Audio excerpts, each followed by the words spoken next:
کیا حال ہے آپ سب کے؟ وعلیکم السلام ورحمۃ اللہ وبرکاتہ۔ الحمدللہ، سورۃ الزلزلہ کے ان ڈیپتھ اسٹڈی، اور ہمارا انشاءاللہ آج سیشن نمبر 38 ہے۔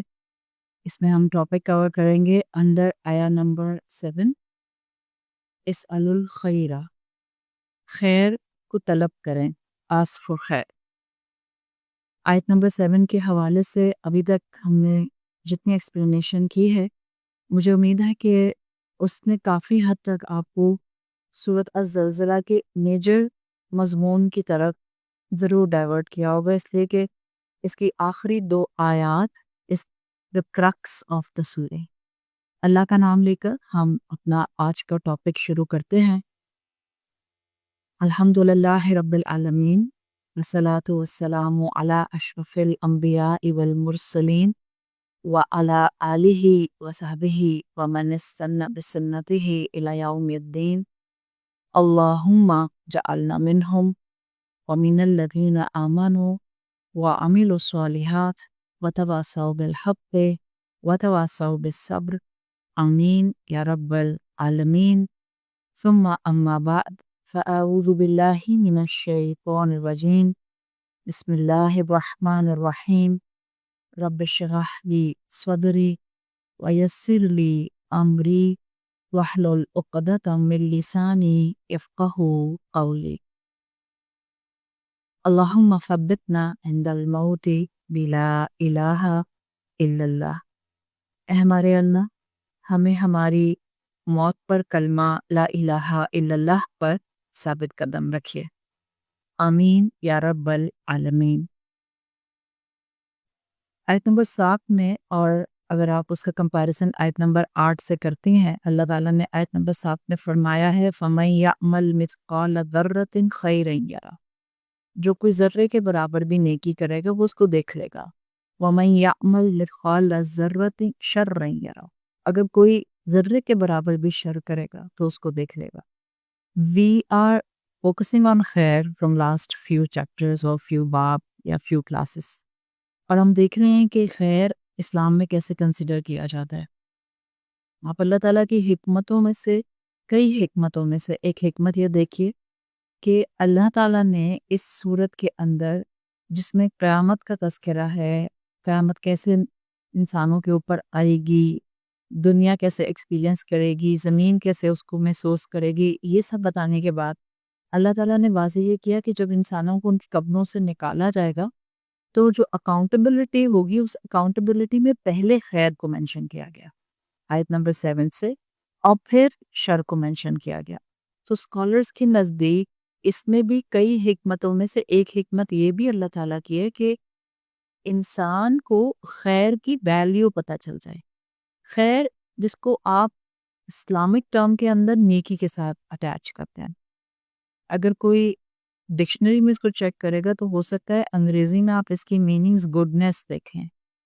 گڈنس کوئی بھی ہو سکتی ہے، but righteousness is a different goodness, یعنی کوئی بھی اچھا کام ہو سکتی ہے۔ ایک اچھا کام کوئی بھی انسان کر سکتا ہے، مثال کے طور پر سچ تو سب بولتے ہیں اور سب بول سکتے ہیں۔ مثال کے طور پر کسی کی مدد تو کوئی بھی کر سکتا ہے، اس میں کوئی مذہبی قید تو نہیں ہوتی۔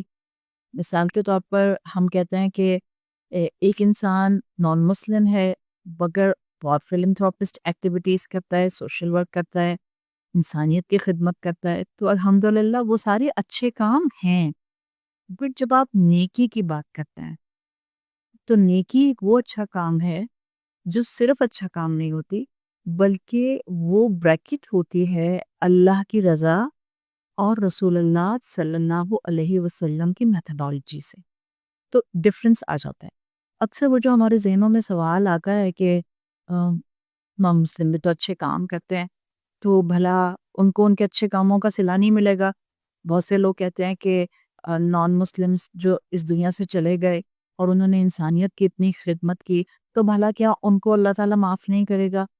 کئی ڈفرینٹ کلاسز میں اس پرنسپل کو میں نے آپ کے سامنے رکھا ہے، تو خیر کو سمجھتے ہوئے بھی اس پرنسپل کو سمجھنے، گڈ ڈیڈز جتنی بھی اس دنیا میں کی جاتی ہیں، جو بھی اچھے کام کیے جاتے ہیں، انسانیت کی خدمت ہو، دنیا کا فائدہ ہو، دنیا کو فائدہ پہنچانے کے لیے کوئی انوینشنز کی جائیں، دنیا کو فائدہ پہنچانے کے لیے راستے ہموار کیے جائیں، ہاسپٹلس بنائے جائیں، ایجوکیشن ڈپارٹمنٹ کو گروم کیا جائے، ہاسپٹلس جو ہیں وہ بنا دیے جائیں.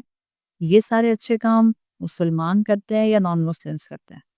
یہ سب اچھے کام ہی کہلائیں گے. فرق صرف کیا ہے، جب کوئی خیر کا کام دنیا میں کرتا ہے، یعنی کوئی اچھا کام کرتا ہے اور موت اس کو کفر پر آتی ہے، لیٹ سے وہ ایک نان مسلم ہے، بہت سوشل ورک کرتا ہے، لیکن اس کا ریلیجن کفر ہے، وہ اللہ کے ساتھ پارٹنرز کریٹ کر دیتا ہے، کھڑے کر دیتا ہے. تو اس کا اصول اسلام نے دیا ہے کہ کوئی بھی نان مسلم کوئی بھی اچھا کام کرے گا، اس کے اچھے کام کا ریوارڈ اس کو اس دنیا میں مل جائے گا. جب بھی آپ دیکھیں نان مسلمس فلرش ہوتے ہوئے نظر آتے ہیں، جب بھی آپ دیکھیں نان مسلمس آپ کو بہترین نعمتوں میں نظر آتے ہیں. بعض دفعہ لوگ بہت پریشان ہوتے ہیں، جیسے پاکستان میں بہت گرمی پڑ رہی ہے، تو بہت سے لوگ بہت دفعہ جھنجھلاہٹ میں، گرمی ویسے ہی انسان کے اندر جھنجھلاہٹ لے آتی ہے، تو بہت سے لوگ جھنجھلاہٹ میں یہ کہتے ہیں کہ ایک تو ہم مسلمان ہیں، ہم اللہ کی بات ماننے کی کوشش کرتے ہیں اور ہم وہ میکسیمم کوشش کرتے ہیں کہ ہم اپنے آپ کو گناہوں سے بچائیں. دوسرے اینڈ پہ نان مسلمس ہیں، وہاں اس وقت یورپ کے اندر ٹیمپریچر جو ہے وہ 11 12 13 14 15 آپ کو اس طرح ڈفرینٹ کنٹریز کے اندر depending upon the geographical placement of the map وہاں ٹیمپریچر یہ چل رہا ہے. تو انسان سوچتا ہے کہ مسلمان اتنی مشکل میں کیوں آئے ہوئے ہیں، مسلمانوں کے اوپر اتنی زیادہ تکلیف کیوں ہے. آپ اوور آل اگر گلوب کو دیکھیں تو اس وقت جو سب کانٹیننٹ کا ایریا ہے اور آپ پاکستان پر فوکس کرتے ہیں تو یہ اس وقت سب سے زیادہ گرم ہو رہا ہے. there could be 1001 reason behind it, but اس کو سمجھیں. نان مسلمس دنیا میں فلرش اس لیے کرتے ہیں کہ وہ جو بھی اچھے کام کرتے ہیں اس کا ریوارڈ ان کو ایز اٹ از دے دیا جاتا ہے، بیکاز اللہ عادل ہے. اگر کوئی کام اچھا کیا جائے گا اللہ اس کا اچھا بدلہ دے گا. تو چاہے وہ نان مسلم پوری زندگی اچھے کام کرتا رہا، اس کی اچھے کام کی جو رسپانس کی کیفیت ہوگی یا جو اس کی ریوارڈ کی کیفیت ہوگی وہ دنیا ہی ہوگی، چاہے وہ اس کی زندگی میں اس کو دے دیا جائے فین کی شکل میں، بہت زیادہ تعریفوں کی شکل میں، اپریسیشن کی شکل میں، یا اس کے مرنے کے بعد دنیا اس کو یاد رکھے. تو ان اینی کیس ایک نان مسلم کے اچھے کاموں کا فائدہ ریوارڈ اس کو دنیا میں ملے، اس کا نام یہاں روشن ہوگا، کیونکہ اس کو موت کفر پر آئی، اس کے اچھائی کا بدلہ اللہ دے دے گا کیونکہ اللہ عادل ہے. اب مثال کے طور پہ ایک انسان مسلمان ہے، اس کا نیکی کا بدلہ ڈیول امپیکٹ کے ساتھ اس کو ملتا ہے. اللہ دنیا میں بھی چاہے تو بہترین اجر دے دے نیک کام کرنے کا، اور سائملٹینیسلی آخرت کا اجر کم کیے بغیر اس کو آخرت میں بھی اجر مل جائے. اللہ تعالیٰ نے مسلمان کے لیے دونوں جہانوں کے اندر خیر رکھی ہے. یہ جو آیت ہے یہ ریفرنس ٹو کانٹیکسٹ آخرت پر اپلائی کرے گی. فَمَن يَعْمَلْ مِثْقَالَ ذَرَّةٍ خَيْرًا يَرَهُ، جو ذرے برابر نیکی کرے گا وہ اسے دیکھ لے گا. یہاں پر اسپیسیفیکیشن تو نہیں ہے نا کہ قیامت کے دن دیکھ لے گا. آپ صورت کے ریفرنس کے پوائنٹ آف ویو سے اس کو ڈیفینیٹلی ایڈجسٹ کرتے ہیں. جب اعمال تولے جائیں گے اس وقت ہم میں سے ہر کوئی اس کو دیکھ لے گا. یہ اس طرح بھی ٹرانسلیٹ ہو سکتا ہے کہ آخرت کی بات، اور یہ اس طرح بھی سمجھا جا سکتا ہے کہ نیک انسان، مومن انسان کی جو نیکیاں ہوتی ہیں، جو اس کا خیر ہوتا ہے، وہ اس کو دونوں جہانوں میں فائدہ دیتا ہے. وہ دنیا میں بھی اللہ تعالیٰ اس کو دکھا سکتا ہے اس کا ریوارڈ کسی نہ کسی کیپیسٹی میں، اور آخرت میں بھی اللہ اس کا ریوارڈ اس کو دکھائے گا. اس لیے وہ تو عادل ہے نا. اللہ خیر کے معاملے کو مومن کے معاملے میں دنیا سے آگے پروسیڈ کرا دیتا ہے. مومن کو وہاں بھی خیر ملے گا، کافر کا خیر بس دنیا تک رہ جاتا ہے. اگر یہ کانسیپٹ آپ کو سمجھ آ جائے گا، آپ نان مسلمس کو اس دنیا کی زندگی میں فلارش ہوتا ہوا دیکھیں گی تو آپ کا ذہن کبھی بھی نیگیٹیوٹی پر نہیں جائے گا، نا امیدی پر نہیں جائے گا. یہ اللہ کی حکمتوں میں سے ایک نظام ہے. اس نے یہاں پر کفار کو عدل کے ساتھ ان کا ریوارڈ دے دیا. ہم مسلمان ہیں، ہم چیزوں کو ایک بڑی پکچر میں جانتے ہیں، بیکاز ہم اپنے سامنے جہاں دنیا کا عالم رکھتے ہیں وہاں ہم اپنے سامنے کانسٹنٹلی آخرت کا جہان بھی رکھتے ہیں. اور ہم جانتے ہیں کہ اصل عدل اس کا وہاں چلے گا، مالک یوم الدین وہ وہاں پر ہے۔ تو آپ قرآن کو سمجھنے والے ہوتے ہوئے نان مسلم کو ترقی کرتے ہوئے دیکھ کر، ان کی ڈیولپڈ کنٹریز کو دیکھ کر، ان کی لگژوریس لائف سٹائلز کو دیکھ کر، ان کے یو کین سے ان کے چہروں کی حشاشیت اور بشاشیت دیکھ کر، ان کی فریشنس دیکھ کر، ان کے موسم کی سردی دیکھ کر، ان کے موسم کا ماڈریٹ ہونا دیکھ کر آپ کبھی بھی نا امید نہیں ہوتے ہیں، بیکاز آپ کو پتا ہوتا ہے ہم اللہ سے کانسٹنٹلی خیر مانگ رہے ہیں، دنیا میں بھی دے، آخرت میں بھی دے، اور اللہ کا دیا ہوا خیر پہلے بھی ہم بات کر چکے، بعض اوقات ایک الگ طرح کے حالات میں لپٹا ہوا ہوتا ہے۔ مثال کے طور پہ ضروری تو نہیں ہے کہ ہر کوئی آپ کو بہت زبردست پیکنگ کے اندر گفٹ دے۔ اس نے آپ کو دیا کوئی اچھا سا ایک برانڈ، سوچ کے آج کل تو برانڈ بولتے ہوئے بھی ڈر لگتا ہے، اس لیے کہ دکھ کے ساتھ سارے بڑے برانڈ جتنے بھی دنیا میں ہیں وہ سب کے ساتھ کہیں نہ کہیں جا کر جوش کنیکشنز مل جاتے ہیں، تو انسان بولتے ہوئے بھی گھبراتا ہے اور اسے لاکھ لوگ ناراض ہی ہو جائے، حالانکہ صرف اگزامپل دینے کی جگہ کوئی بتا رہا ہے۔ But just keep any brand in mind جو آپ کو لگتا ہے کہ یہ بہت بڑا برانڈ ہے، ان کا انفارمیشن کسی نے آپ کو بہت برانڈڈ پرفیوم گفٹ کرنی ہے، ضروری تو نہیں ہے نا وہ جتنی ویلیو کی برانڈڈ پرفیوم ہے وہ اتنی ہی ویلیو کا گوڈی بیگ آپ کو دیں، ایسا تو ہوتا بھی نہیں ہے۔ برانڈڈ پرفیوم آپ کی ہوگی 25,000 کی، اور آپ کا جو گوڈی بیگ ہوگا وہ ہو سکتا ہے صرف 200 روپے کا ہو۔ سی تو اسی طرح سے بعض اوقات اللہ تعالیٰ اس دنیا میں فار دا بلیورس، مومنین کے لیے کیا کرتے ہیں کہ وہ برانڈڈ پرفیوم کی کیپیسٹی کا reward apply this on this example, کہ آپ کے پاس برانڈڈ پرفیوم بالکل ایسی ہے جیسے آپ کو اللہ کا جو ریوارڈ ملنے والا ہے، مگر جو گوڈی بیگ ہے اٹس لائک یور سرکمسٹانسز، اور وہ بہت عام سے ہوتے ہیں۔ تو اللہ تعالیٰ مومن کو خیر دیتے ہیں کبھی کبھی ذرا مشکل، کمپلیکیٹڈ، نہ سمجھ آنے والے، کمپلیکسڈ حالات کی شیلڈ کے اندر۔ اب ہم ابھی انٹر ہی ہوتے ہیں حالات کی شیلڈ میں، اور ہمیں ہوتا ہے کہ یہ کیا بات ہوئی، ابھی تو نماز پڑھی تھی، ابھی تو معافی مانگی تھی، ابھی تو توبہ کی تھی، ابھی تو اللہ کے راستے میں صدقہ کیا تھا، ابھی تو جا کر ہم نے اپنے آپ کو قرآن کے سامنے بٹھایا تھا۔ In what kind of circumstances I'm facing right now؟ ابھی تو آپ اس میں سے نکل رہے ہیں۔ کبھی آپ نے میٹرکس مووی اگر دیکھی ہو، بچپن کی ہو گیا آپ میں سے لوگوں کی، وہ آپ کیا کرتے ہیں، آپ ایک الگ زون میں انٹر ہوتے ہیں۔ So why you are passing through that different electro magnetic field, اس فیلڈ میں سے گزرتے ہوئے تو آپ ایک بالکل ڈفرینٹ زون میں ہوتے ہیں، but once you gonna come and enter in the matrix, پھر تو آپ کی کیفیت ہی الگ ہوتی ہے۔ تو اللہ کے دیے ہوئے نظام کو سمجھیں، مومن نا امید نہیں ہوتا ہے، مومن اللہ کا عدل جانتا ہے، مگر مومن کے ایمان کی خوبصورتی یہ ہوتی ہے وہ خیر مانگتا رہتا ہے، اور وہ کبھی نہیں کہتا اللہ سے اللہ عدل کے ساتھ معاملہ کر۔ بینگ اے مسلمان، بینگ اے سینسیبل مسلمان، بینگ اے میچور مسلمان، ہمیشہ ایک بات یاد رکھیں، کبھی بھی اللہ سے اللہ کا عدل نہیں مانگیں، بیکاز اگر اس نے عدل کر لیا تو ہم ہمیشہ یہ بات کرتے ہیں کہ پھر ہم میں سے کوئی بھی نہیں بچے گا۔ آپ سوچیں رسول اللہ صلی اللہ علیہ وسلم سکھایا کرتے تھے، دعا مانگا کرو، اللہم حاسبنی حسابا یسیرا، اللہ جج می ایزیلی، اللہ میرا آسان حساب لے، اللہ مجھے مشکل حساب سے بچا لے، اللہ میرے لیے کمپلیکس اکاؤنٹیبلٹی جو ہے اس کو دور کر دے۔ حضرت عائشہ رضی اللہ عنہا نے ایک دفعہ رسول اللہ سے پوچھا اور کہا، یا رسول اللہ مل حساب یسیر، یہ آسان حساب کیا ہوتا ہے؟ اگر اکاؤنٹیبلٹی آسان اکاؤنٹیبلٹی کیا ہوتی ہے؟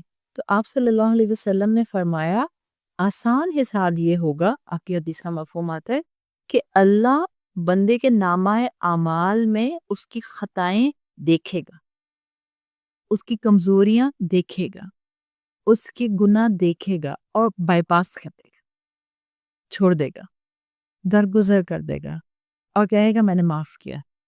آپ صلی اللہ علیہ وسلم نے فرمایا یہ حساب ہے یسیرہ ہے، یعنی اس انسان کے نامہ اعمال میں گناہ ہیں، غلطیاں ہیں، بس اللہ نے معاف کر دیا۔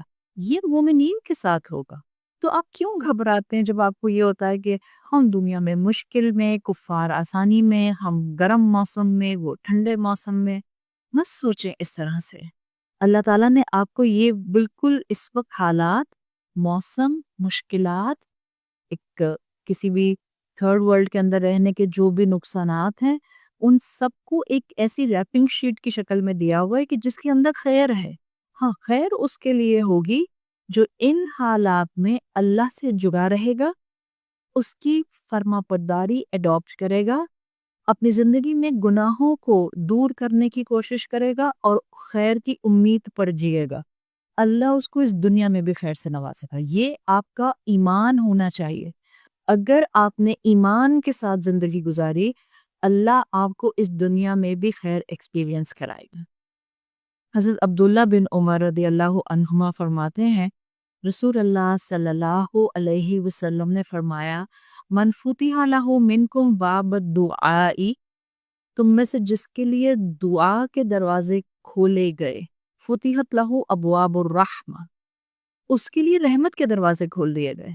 یعنی اللہ سے آپ عافیت مانگتی رہیں دعا کر رہی ہیں نا، تو جس کو دعا کی توفیق مل گئی، رسول اللہ صلی اللہ علیہ وسلم نے فرمایا فتحت لہ ابواب الرحمہ، اس کے لیے تو رحمت کے دروازے کھول دیے گئے.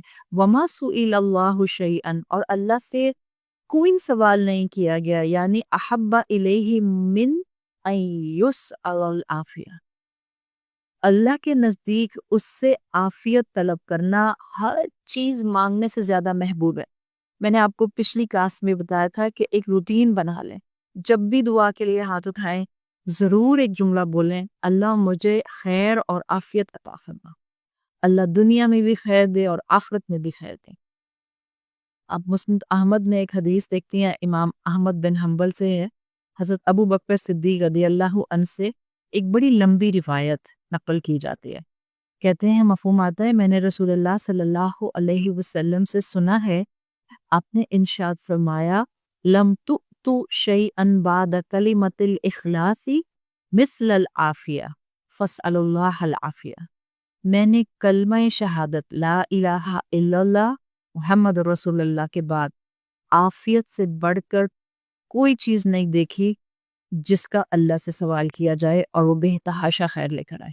ہم اکثر کہتے ہیں ہم کیا دعا مانگے، یہ پریشانی ہے ہم کیا دعا مانگے، بچہ بات نہیں سنتا ہم کیا دعا مانگے، ہسبینڈ اور میرا جو ہے وہ جھگڑا چلتا رہتا ہے ہم کیا دعا مانگے، لوگ میری عزت نہیں کرتے ہم کیا دعا مانگے. عافیت مانگے. اکثر آپ لوگوں کو لگتا ہے نا کہ جو ایک انسان ہوگا اس کے پاس ہر سچویشن کے لیے دعا ہوگی. مجھے ویزا نہیں مل رہا، دعا بتا دیں. میرے بچے کے گریڈ اچھے نہیں آ رہے، دعا بتا دیں. میرے بچے کے رزلٹ آنے والے ہیں، دعا بتا دیں. اس طرح سے اسلام میں دعائیں نہیں ہیں. اسلام میں کانسیپٹ ہیں، اسلام میں مزاج ہے، اسلام میں ایپٹیٹیوڈ ہے کہ آپ نے کس کیفیت سے مانگا ہے، کیا مانگا ہے، کتنا کمپریہنسو مانگا ہے. چھوٹا مانگیں گے چھوٹا ملے گا، وہ تو سارے خزانوں کا مالک ہے. چھوٹا کیوں مانگتے ہیں اس سے؟ آگے بڑھ کر مانگے. صرف دنیا کیوں مانگتے ہیں؟ جنت مانگے. صرف جنت کیوں مانگتے ہیں؟ جنت الفردوس مانگے. صرف جنت الفردوس کی مانگو، پھر میں جنت العدن مانگو. صرف جنت العدن کیوں مانگو؟ رسول اللہ صلی اللہ علیہ وسلم کا پڑوس مانگو. اپنے آپ کو الفاظ کے سلیکشن میں بڑھائیں. جتنا ایمان بڑھتا ہے دعاؤں کی کیفیت بڑھ جاتی ہے. ہر دعا میں خیر اور عافیت طلب کریں. دس از دی بیوٹیفل ایسپیکٹ آف اسلام. رسول اللہ صلی اللہ علیہ وسلم خود بھی بڑی کثرت سے اللہ تعالیٰ سے عافیت کی دعا مانگا کرتے تھے.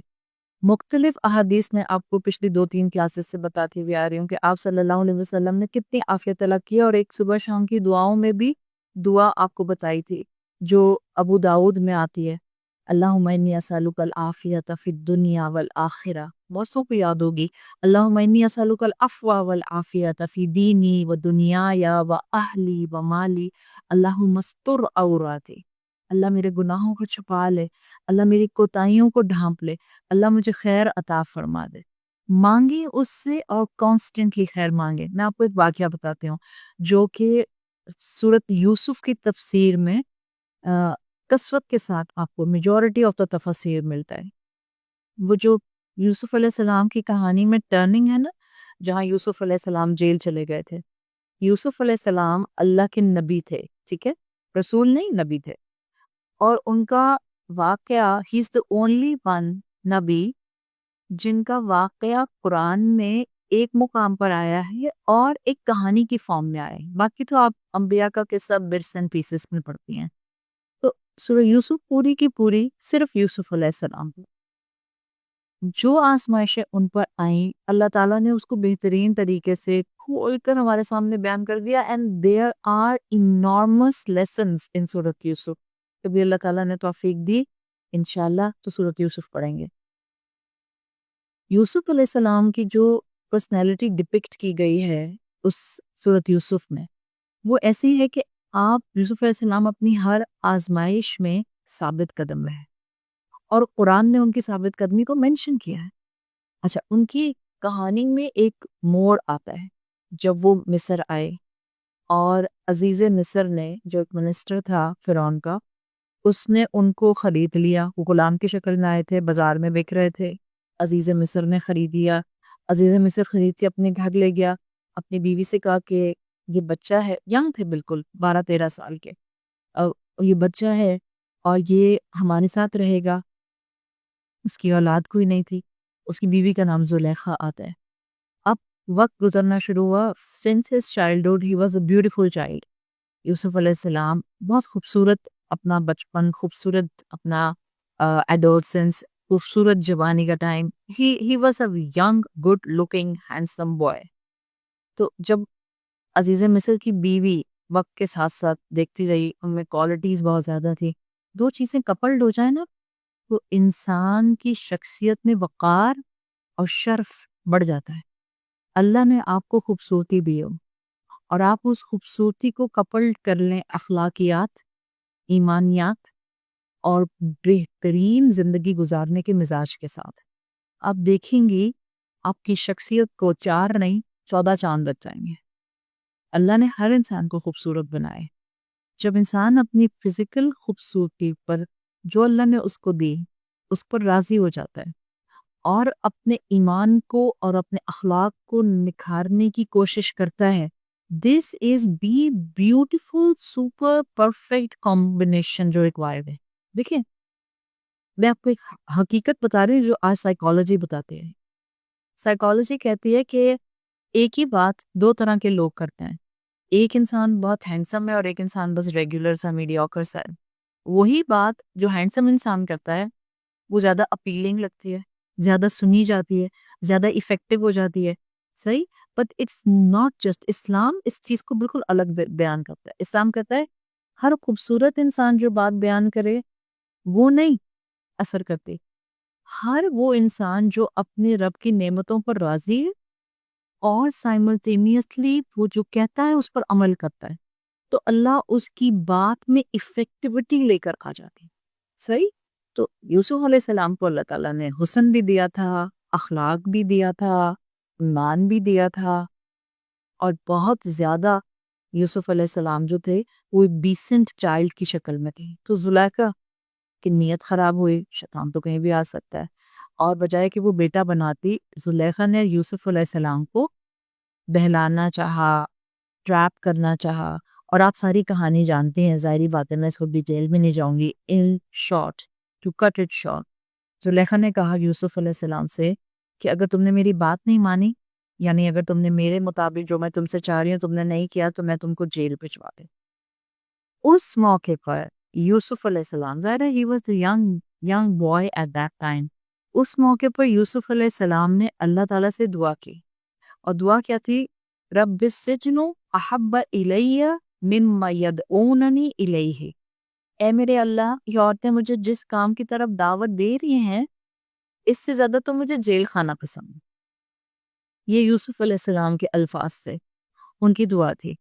اب اسی آیت کے اندر ایکسپلینیشن دیتے ہوئے مفسرین لکھتے ہیں کہ یوسف علیہ السلام اس دعا کی وجہ سے قید میں ڈال دیے گئے, اور اللہ کی طرف سے وحی آئی, یا یوسف انت حسبت نفسک حیث قلت رب السجن احب الی ولو قلت العافیت احب الی لعوفیت. اگر آپ عافیت مانتے, ولو قلت العافیت, اگر آپ عافیت مانتے, احب الی لعوفی اوفیتا, تو آپ کو عافیت دے بھی جاتی۔ آپ نے یوسف قید خانہ پسند کیا، آپ نے خود کو قید خانے میں ڈالنے کی بات کی اور کہا السجن احب الیہ، میرے رب مجھ کو جیل خانہ پسند ہے۔ اگر آپ عافیت مانگتے تو آپ کو مکمل عافیت مل جاتی، یعنی اللہ چاہتا تو آپ کی دعا پر اسی وقت آپ کو اس آزمائش سے نکال لیتا، زلیخا سے بچتے، مصر کی عورتوں سے بچتے اور جیل میں بھی نہ جاتے۔ کیا پتہ چلا؟ کسی بڑی مصیبت سے بچنے کے لیے دعا میں یہ کہنا کہ اللہ اس سے بہتر ہے فلاں چھوٹی مصیبت نے مجھے مبتلا کرتا، ایسی دعا مانگنا مناسب نہیں ہے، بلکہ اللہ تعالیٰ سے ہر مشکل، ہر مصیبت، ہر بلا کے وقت صرف عافیت مانگیں، چاہے آپ کو کتنا امپاسبل لگ رہا ہو، اس سچویشن میں سے باہر نکلیں۔ اگر یوسف علیہ السلام خیر مانگتے تو اللہ ان کو خیر دیتا۔ اس سے ہمیں سبق دیا گیا ہے، اس کے خزانوں کے مطابق مانگے، اپنے چھوٹے سے دماغ کے مطابق نہیں مانگے، اپنی چھوٹی سی عقل کے مطابق نہیں مانگے، اس کے کرم کے مطابق مانگے، اس کی بینوولنس کے مطابق مانگے، اس کے خزانوں کے مطابق مانگے۔ ایک لو بہت ضروری تھی جو مجھے تھا کہ میں یہ عافیت کے اندر آپ کے سامنے رکھ دوں۔ اسأل الخیر میں آپ کو یاد رہے، آپ نے ہر سچویشن میں خیر مانگنا ہے اللہ سے۔ اس کے بعد کیا ہے؟ خیر کا اللہ تعالیٰ دنیاوی ایسپیکٹ یہ ہو یہ ہو یہ ہو، بٹ خیر مانگے اس سے۔ پھر جب ہم اتنی زیادہ خیر مانگنے کی بات کر رہے ہیں تو اسأل الخیر میں کوئی یہ نہ سمجھے کہ خیر کا مطلب ہے اللہ مجھے بھر کر دنیا کی دولت دے دے، نہیں۔ اسکالرز کہا کرتے تھے کثرت دولت سے عافیت افضل ہے۔ دو چیزیں ہم ملا دیتے ہیں، ہمیں لگتا ہے زیادہ پیسہ زیادہ خیر اور عافیت، زیادہ ویلنس، زیادہ گڈنس، نہیں۔ We need to correct our definitions and we need to use the right terminologies. کثرت دولت has no link with عافیت اور خیر۔ دیکھیں، یاد رکھیں، اسلام آپ کو ایک سوچ دیتا ہے۔ ہمارا ایمان ہے جتنا مال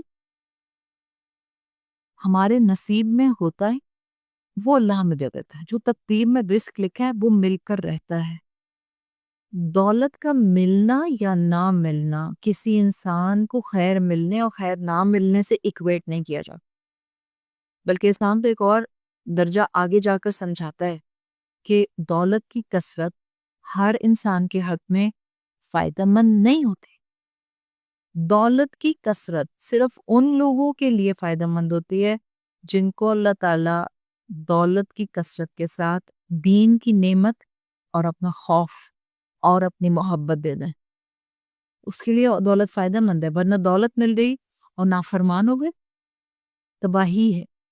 دولت مل گئی اور اللہ کو بھول گئے، جہنم ہے۔ دولت مل گئی اور دولت دینے والے سے غافل ہو گئے، دنیا اجیرن ہے۔